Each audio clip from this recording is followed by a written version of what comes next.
El sur de Rusia. Ciudad de Ryazan. 320 kilómetros más lejana y 200 años más antigua que Moscú. En el año 2000, estas dos mujeres jóvenes, Katia Martinova y Lena Zimagina, fueron secuestradas y mantenidas en cautiverio como las esclavas sexuales de un hombre pervertido. Después de casi 4 años, en abril del 2004, las rescató la policía rusa.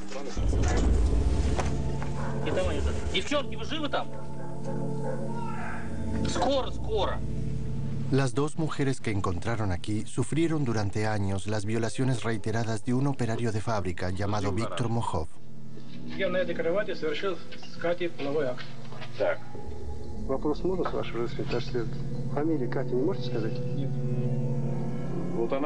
Parece que una nueva clase de crimen acecha al mundo. Durante los últimos 10 años, cada vez más mujeres jóvenes son víctimas de secuestros con fines sexuales.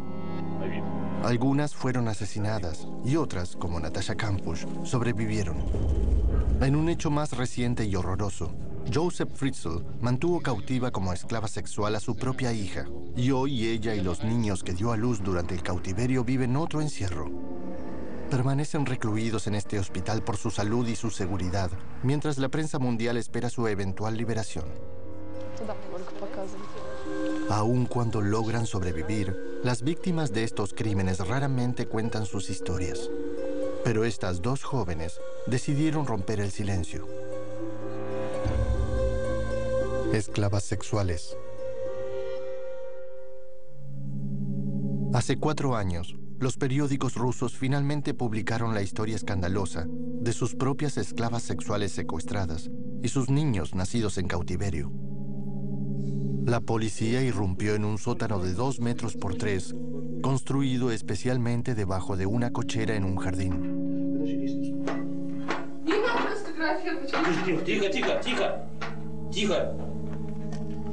Hoy, estas mujeres decidieron contar sus historias escalofriantes. Su inteligencia y su sinceridad dieron una claridad extraordinaria sobre esta clase de crímenes. No, me, конечно, напугал. Но все равно, я вот сейчас понимаю, я анализирую то, что происходило, и я понимаю, что он сам очень боялся. Ese hombre asustado pero culpable era Viktor Mokhov, de 53 años. Vivió desde su infancia en la ciudad de Skopin y en el momento del crimen aún vivía aquí, en la misma casa que compartía con su madre. No entiendo por qué hizo algo tan estúpido. ¿Por qué? Era un buen hombre y fue activista en la época comunista. Santo Dios. Se graduó en la universidad. Era un hombre educado. ¿Cómo pudo hacer algo tan estúpido? Ni siquiera fuma. Nadie parecía saber o comprender por qué Viktor Mokhov había cometido un crimen semejante. Trabajaba en una fábrica local de autos y sus compañeros quedaron impactados con su arresto.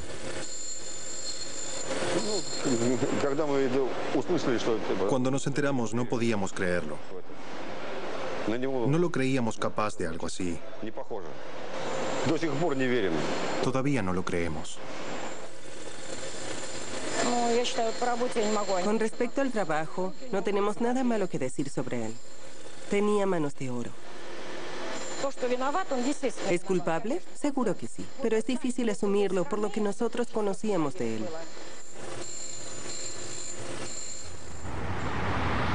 Incluso para la policía local fue difícil creer que Mokhov podía ser culpable de semejante crimen.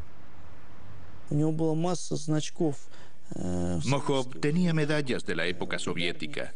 Era un héroe de la causa comunista. Tenía muchas de estas medallas. Nadie sospecharía que Mokhov era capaz de cometer un crimen. Ningún policía local pensó que era la clase de hombre que encierra mujeres en un sótano, las viola, las humilla y pone sus vidas en peligro. Pero este ex integrante de las filas comunistas, del que nadie sospechaba, construyó su propio calabozo personal y secuestró a 2 jóvenes de apenas 14 y 17 años, a quienes usó como esclavas sexuales durante casi 4 años. Это уже там было в подвале. Ну, в общем, произошло изнасилование. Произошло изнасилование, и как вначале ее, потом меня. Дальше было страшнее. Дальше все было гораздо страшнее. Дальше начался кошмар, который продолжался более 3,5 лет. Почти 4 года.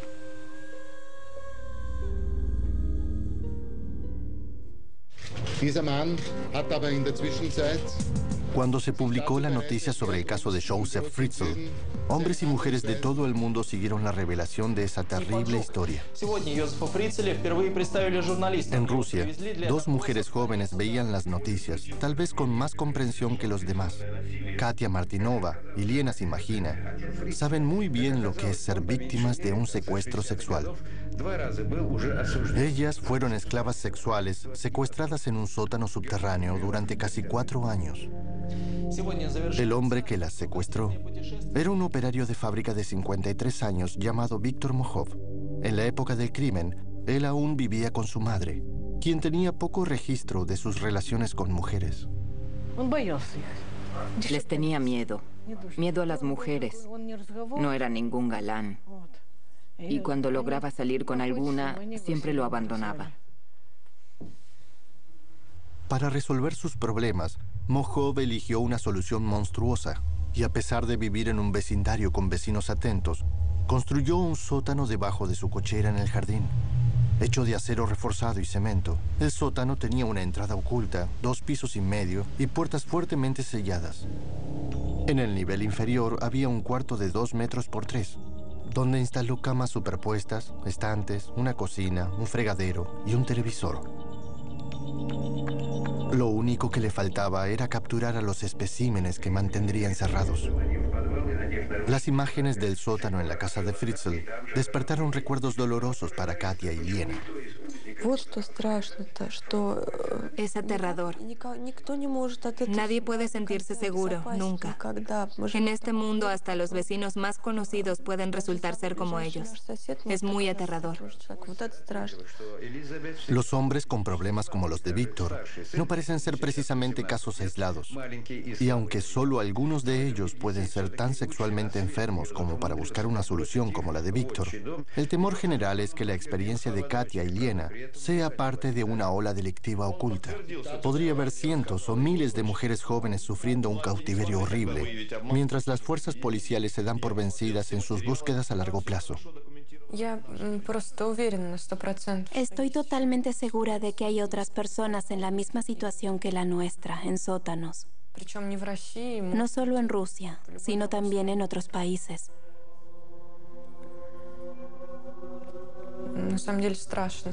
Es aterrador. Es aterrador ver estas historias así en televisión, porque parecería que suceden cada vez con más frecuencia.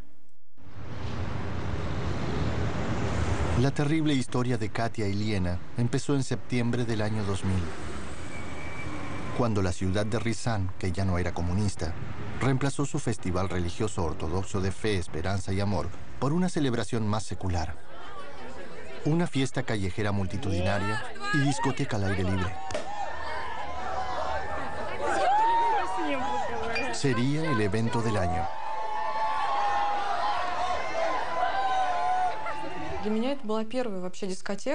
Era la primera vez que iba a la fiesta de Rizán. Nunca había ido antes. Era demasiado joven. Habíamos hablado de ir durante un mes.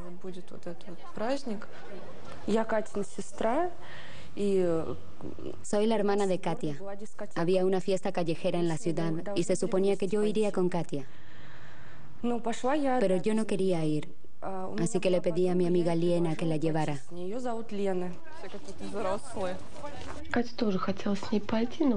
Parecía que Katia quería ir, así que la llamé por teléfono y decidimos ir juntas porque nos conocíamos y ninguna tenía con quién ir. Entonces, Katia, de 14 años, quedó a cargo de Liena, una amiga de su hermana de 17 años, y ambas salieron a disfrutar del festejo público. Cuando Liena y yo decidimos volver a casa, muchas otras personas se marcharon también. Había tanta gente que subir al transporte público era una pesadilla. Era imposible encontrar un autobús o un tranvía. No había muchos.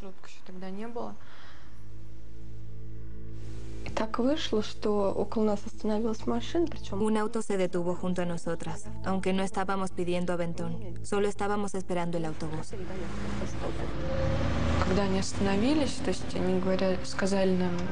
Cuando se detuvo, el hombre nos dijo: muchachas, déjenme llevarlas. Nunca llegarán por su cuenta, es muy tarde.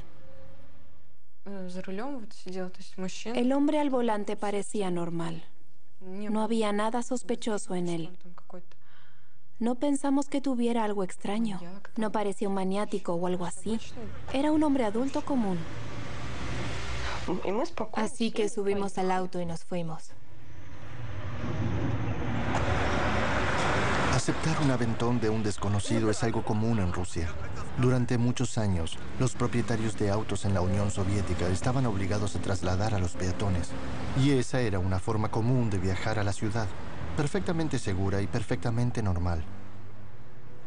Pero en este caso, resultaría ser algo para nada seguro y para nada normal.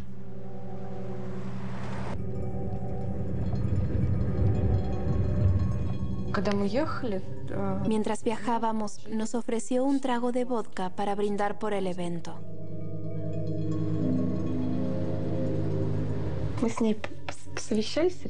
Katia y yo nos miramos. Y como estábamos muy cerca de casa, nos pareció bien aceptar. Además, él conducía y no quisimos molestarlo.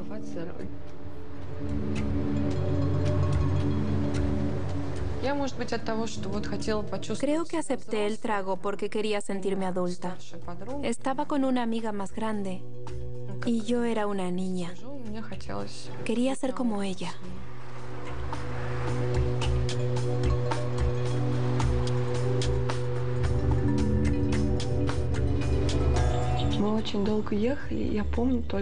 Creo que viajamos mucho tiempo, pero perdí el sentido del tiempo y del espacio. No sé cómo explicarlo. Las muchachas no debieron demorar más de media hora en llegar a casa.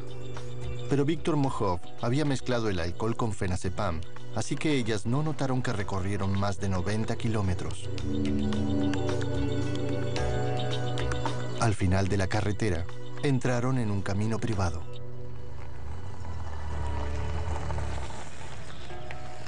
Вот здесь мне стало страшно. Тут я поняла, что уже что-то произошло. Потому что я пыталась... У меня было ощущение, что что-то должно произойти настолько страшное, что непоправимо страшное. Позвал Лену, то есть они вышли, и я осталась одна. Через какое-то время Лена приходит и говорит: вот, Катя, там, они нас привезли сюда, чтобы изнасиловать нас. В тот момент у меня, то есть я не верила, то, что я, то есть, была девочкой, то есть у меня никогда не было никаких связей. Я не знала, что это такое, и я вообще не понимала, что это такое возможно. То есть я думала, что они сейчас, то есть так шутят они с нами. Вот. Потом он меня, то есть, отвел в гараж и сказал, чтобы я разделась.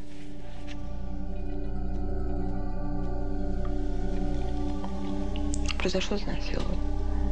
Произошло изнасилование, и как вначале ее, потом меня. Дальше было страшнее. Дальше все было гораздо страшнее. Дальше начался кошмар, который продолжался более 3,5 лет. Почти 4 года.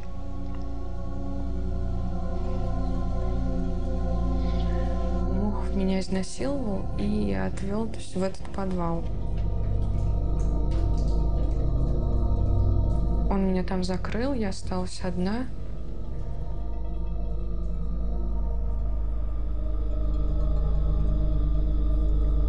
Сейчас.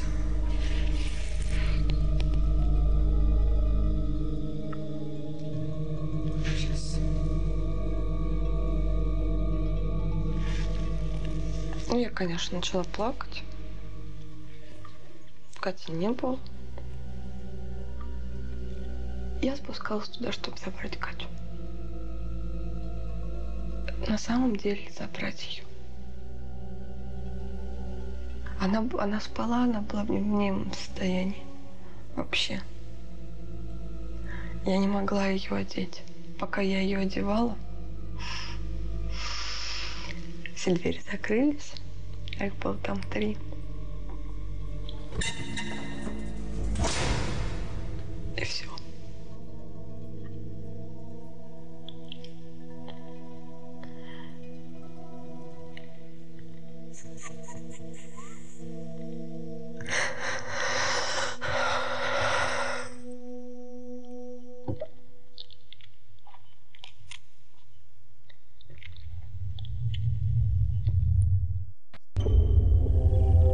Al amanecer del día siguiente en Rizán, las familias de las jóvenes se dieron cuenta de que algo estaba terriblemente mal.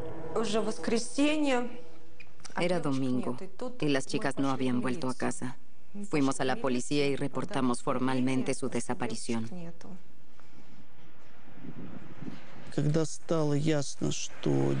Cuando al día siguiente las chicas no regresaron, supimos que era probable que había ocurrido un crimen.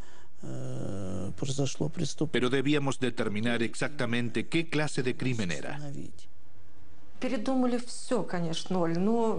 Nos imaginamos todo tipo de cosas, pero no la peor. Teníamos esperanzas.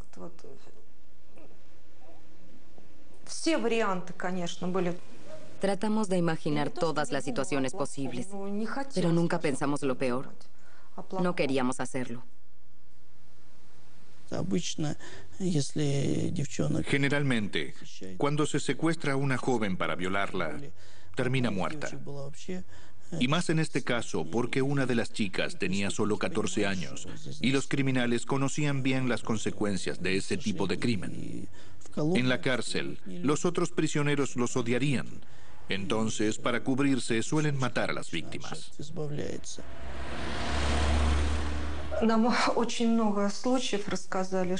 La policía nos contó historias terribles. Dijeron que en el 99% de los casos como este, los niños no aparecían con vida. Dijeron que no valía la pena seguir buscando, que no había esperanzas.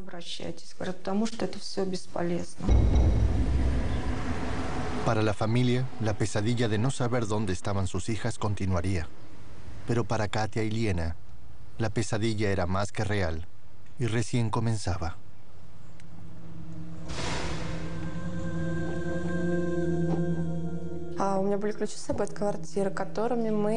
Tenía las llaves de mi apartamento y las usamos para marcar la pared, para escribir las fechas en las paredes del sótano. Llegamos allí el 30 de septiembre y anotamos el 1, 2, 3, 4, 5, 6 y 7 de octubre. Esa fue la última fecha que nos molestamos en escribir en la pared. Después de que Mohov fue arrestado y las jóvenes liberadas, los tenebrosos detalles de su plan y el sufrimiento de ambas jóvenes salieron a la luz.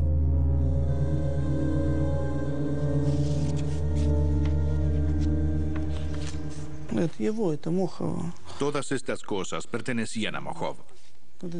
Esto era para las chicas. Él las usaba como instrucciones. Y después, bueno.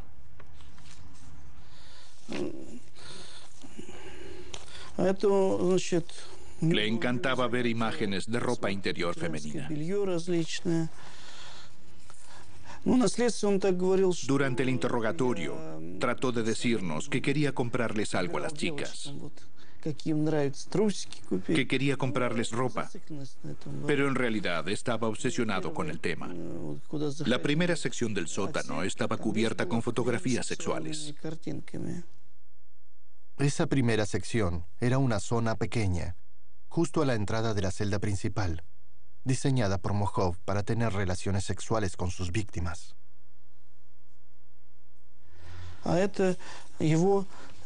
Estas son algunas de sus frases y describen sus ideas sobre el sexo.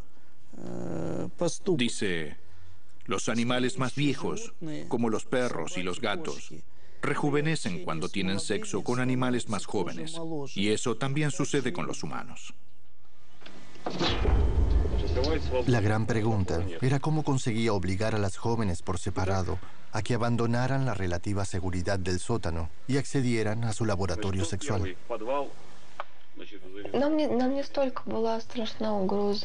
No teníamos miedo de sus amenazas de violencia. No creíamos que pudiera matarnos con sus propias manos. Pero él nos decía que nos dejaría morir de hambre. Que nos dejaría ahí 10 días y que al volver encontraría 2 cadáveres. Y cuando estás desesperado por comida y agua, haces cualquier cosa.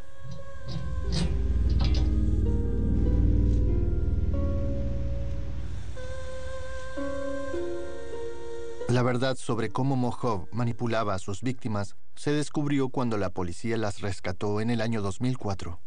Las jóvenes relataron detalladamente los tormentos a los que fueron sometidas.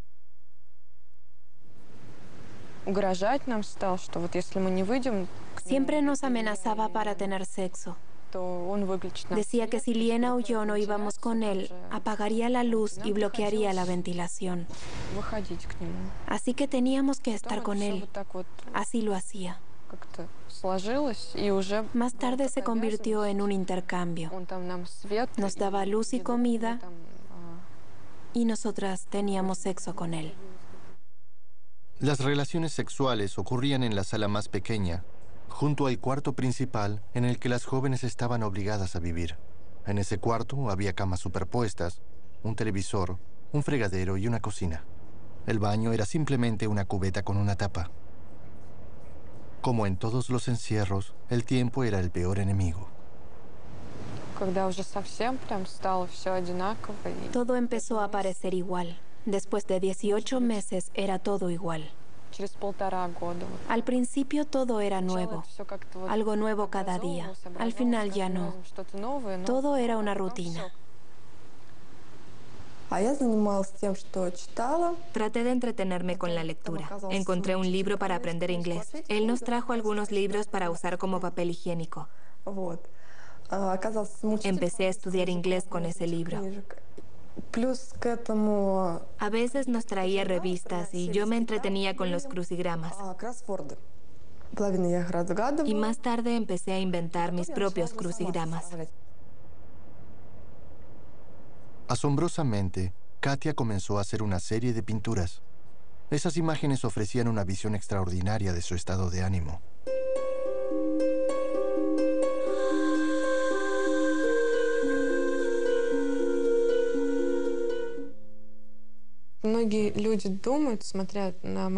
Cuando ven mis pinturas de jóvenes semidesnudas, muchas personas piensan qué otra cosa podría dibujar en su situación. Pero yo no las dibujaba por eso. No las hacía solamente porque representaban mi propia vida.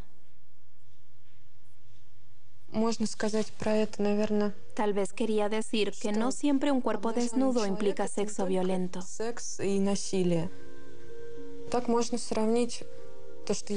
Dibujaba ventanas y plantas porque quería verlas. Y tal vez dibujaba hombres y mujeres y relaciones cálidas entre ellos, con amor, porque también quería ver algo así. Katia, de 14 años, estaba tan traumatizada por la experiencia que nunca alcanzó la pubertad completa, aunque estuvo secuestrada durante casi 4 años. Liena, por otro lado, era mayor, y las consecuencias de las violaciones reiteradas fueron inevitables.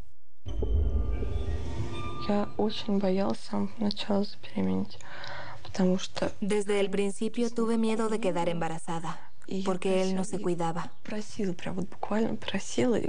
Le pedí, le supliqué que usara condón o que me diera la píldora, que tomara alguna precaución. Pero él se negó. Obviamente, al final sucedió. Y más de una vez. Cuando Liena quedó embarazada por primera vez, sentí que era nuestra oportunidad de escapar. No podía dar a luz en el sótano, estaba segura de eso. Estaba sola, no tenía asistencia médica y no sabía qué hacer. No sabía qué era normal y qué no. No sabía nada. Nos trajo un libro sobre el embarazo, un manual para estudiantes de medicina. Me dijo que lo estudiara cuidadosamente y le dijo a Liena, ella será tu enfermera, ella te ayudará. De hecho, el bebé nació muy rápido. No necesité ayudarla.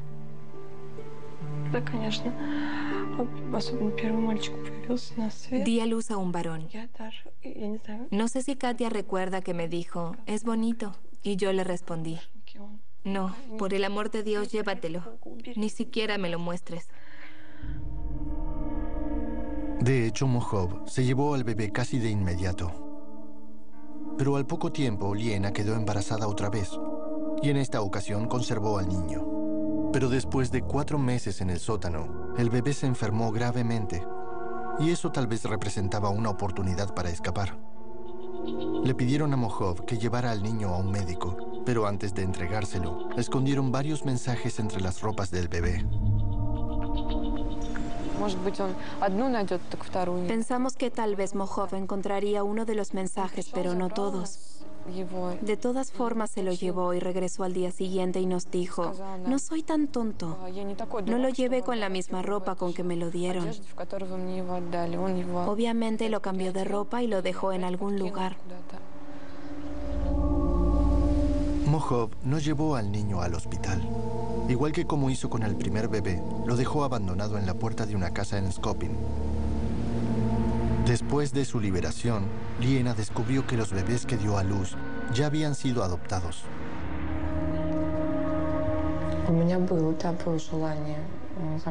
Quiero recuperarlos, pero desafortunadamente aún no sé dónde están. No puedo decir que nunca pienso en ello. Por supuesto que lo hago. Pero en verdad, creo que es el destino.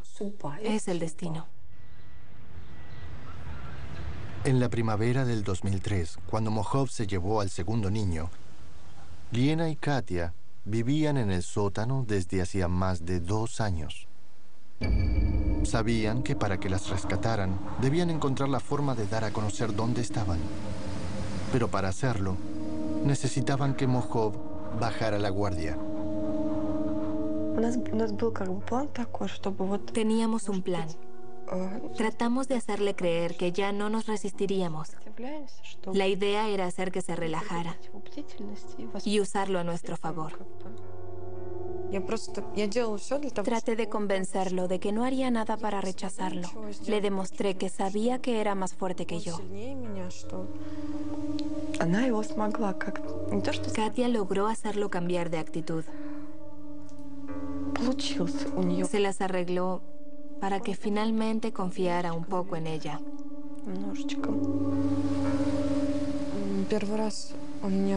Me dejó salir después de 2 años y medio. Era primavera.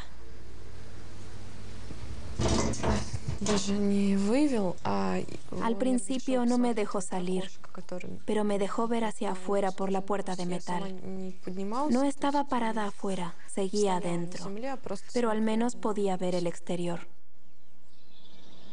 A medida que pasaba el tiempo, Katia logró salir cada vez más a menudo, y sus planes empezaron a funcionar. Aparentemente, Mohov quería esclavizar o simplemente violar a otra muchacha, una joven que alquilaba un cuarto en su casa, y confió en que Katia podía ayudarlo. Le pidió que fuera con él al cuarto de la joven y que fingiera ser su sobrina.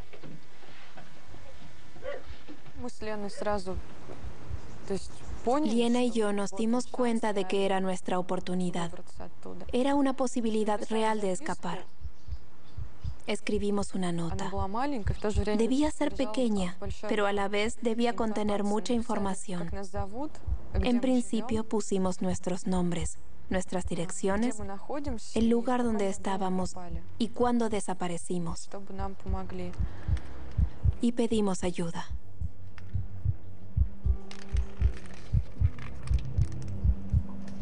Katia fue con Mojov al cuarto de la joven y cuando él no las miraba, le dio el mensaje a la muchacha. La joven contactó a la policía. La joven dijo que a veces, durante la tarde o por la noche, veía al hombre ir al jardín, hasta la cochera o al sótano debajo de la cochera y salir con una o dos jóvenes. La policía no tardó mucho en analizar los nombres en la nota de Katia y ver que eran las dos jóvenes secuestradas en Rizán 4 años antes.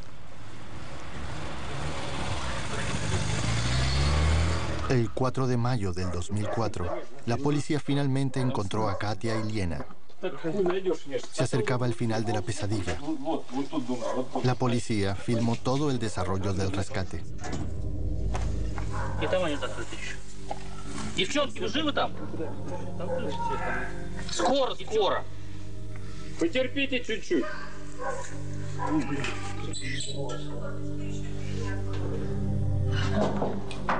Подожди, лестницу.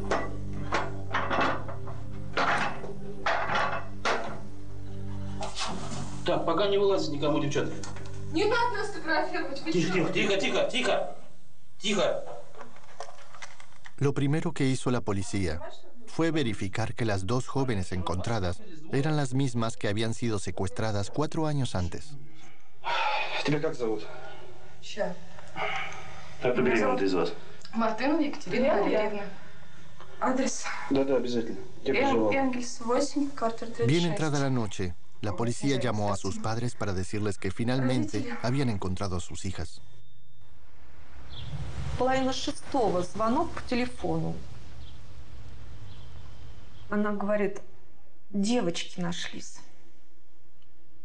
И молчит. И я молчу. Потом я уже собираюсь и спрашиваю. И первый мой вопрос был, конечно, какой. Я говорю, мертвые? Она говорит, нет, живые. Было очень страшно очень увидеть. Она такая маленькая ушла, ей 14 лет только, маленькая, хрупенькая такая. Думаю, за 4 года она и выросла, и совсем другая стала. И когда выходила, я только увидела ее. Она идет, альбом обняла, домик на руке вот это несет, в той же черной кофточке, в той же черной юбочке. У меня голос пропал. Я обняла. И я слышу только на ухо, мне шепчет Катя, мама, пожалуйста, не плачь.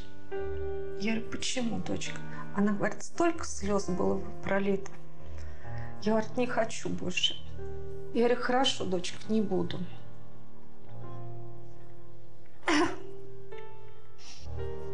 La madre de Liena mantuvo una esperanzada vigilia durante 4 años, pero actualmente se encuentra gravemente enferma y no puede contar su versión de la historia.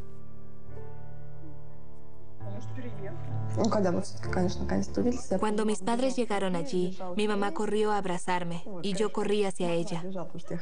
Bueno, lo más rápido que pude porque en realidad apenas podía caminar. Creo que todavía llevaba puestas unas pantuflas. Compartimos un largo abrazo y muchísimas lágrimas. Y desde entonces celebramos el 4 de mayo como mi segundo cumpleaños. Mis padres me dieron este anillo para mi primer segundo cumpleaños. Es un anillo de oro.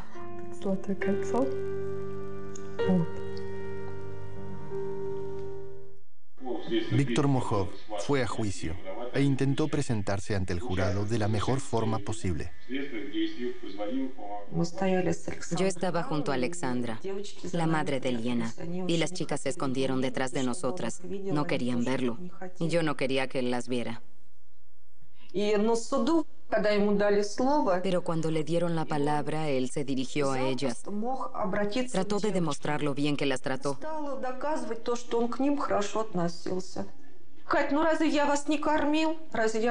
Dijo, Katia, ¿no te alimenté? ¿No te llevé frutillas? ¿No te llevé un pastel? ¿Pueden imaginar lo que sentimos sus padres cuando escuchamos eso? Yo pensaba, ¿quién le pidió que las alimentara? Nosotros lo hubiéramos hecho perfectamente sin usted y las hubiéramos criado sin su ayuda. Muchas gracias. El jurado no se conmovió y sentenció a Viktor Mojov a 17 años de prisión en Siberia. Hoy, 4 años después de haber sido rescatadas, las jóvenes decidieron regresar a la escena del crimen para mostrarnos el lugar donde estuvieron encerradas. Es la primera vez que están aquí desde el día en que las encontraron y las liberaron. Ой, какой кошмар. Я даже не помню.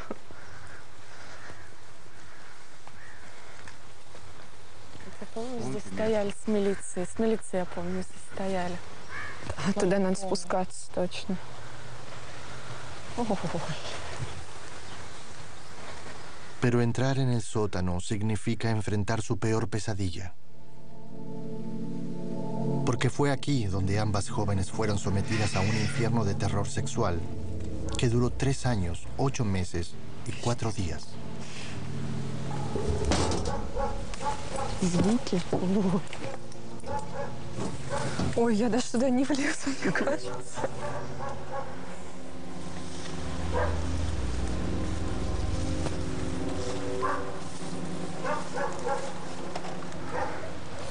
Слушай, лестница будет короткая, да? Даже не верится, что я здесь стою. То есть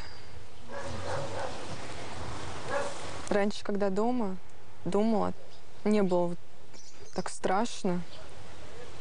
Сейчас вот стою, то есть у меня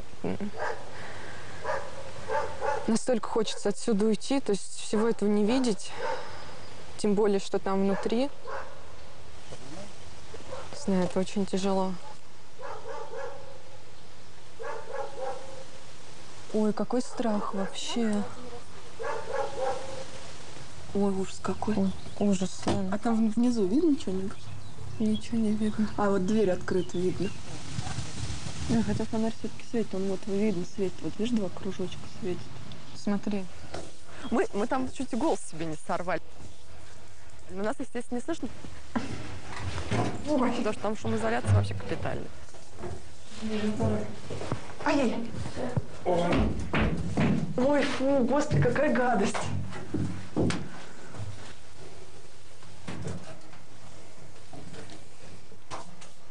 Смотри. Ой, какая маленькая. Смотри. Да.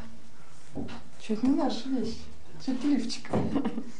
Не знаю, мой туфель стоит. Ничего не помню. Вообще ничего не помню. Встать-то.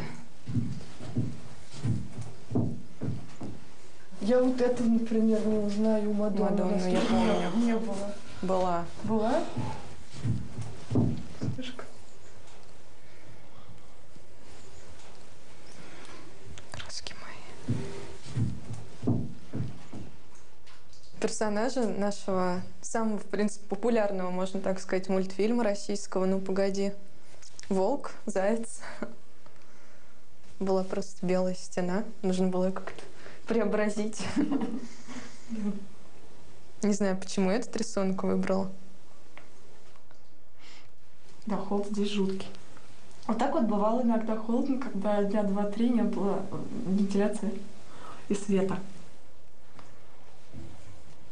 Ну, то есть тут была темнота, холод и все. И конец света. Там настолько все как-то изменилось. Muchas cosas cambiaron allí, o nosotras olvidamos muchas cosas. Parece un lugar diferente. Parece mucho más pequeño y no es el mismo lugar.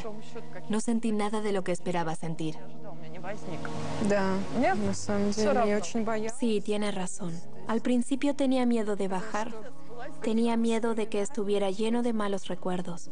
Pero cuando bajé no tuve ningún sentimiento malo. Me alegra que lo hiciéramos. A las dos nos alegra. Mi estado de ánimo cambió por completo. Todo cambió para Liena y Katia. Desde su liberación, ambas se casaron y estudian una carrera. Les ofrecieron ayuda psicológica para superar el trauma de 4 años de encierro y esclavitud, pero ambas la rechazaron.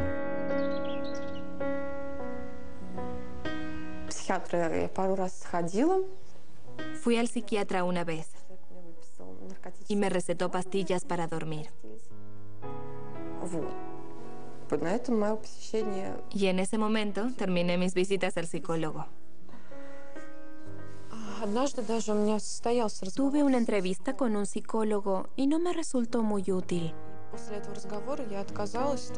Nos ofrecieron atención gratuita, pero la rechazamos. No puedo decir que soy una víctima de todo esto. No me siento así, aunque realmente fui una víctima. Nunca es bueno sentirse víctima de nada. Nunca debes decirte a ti misma, oh, soy una víctima. No, no hay que sentirse víctima. Yo no quiero hacerlo.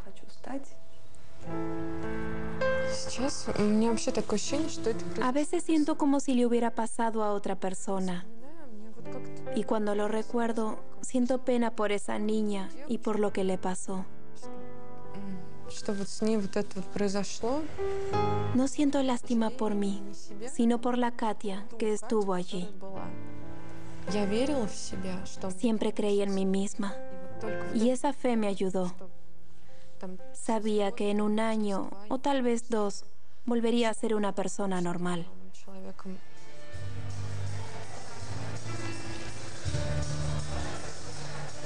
Lo más extraordinario sobre estas 2 muchachas es cómo lograron volver a la normalidad en términos de relaciones, recuerdos y la continuación de sus vidas. ¿Cómo lo hicieron? Yo supongo que desarrollaron su propia forma de lo que se conoce como terapia cognitiva. Atravesaron la situación, la dejaron a un lado y avanzaron. Y gracias a la fuerza de su carácter, lograron dejar todo eso atrás y generaron un mundo nuevo donde vivir. Tal vez todos deberíamos aprender de ellas.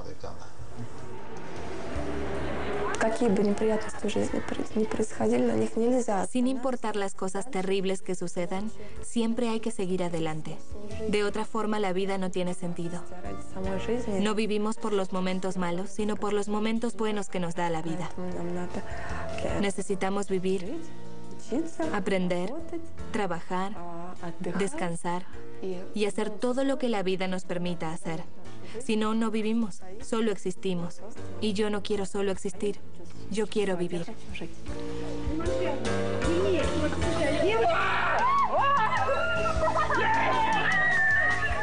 Doblado al español en Civisa Media.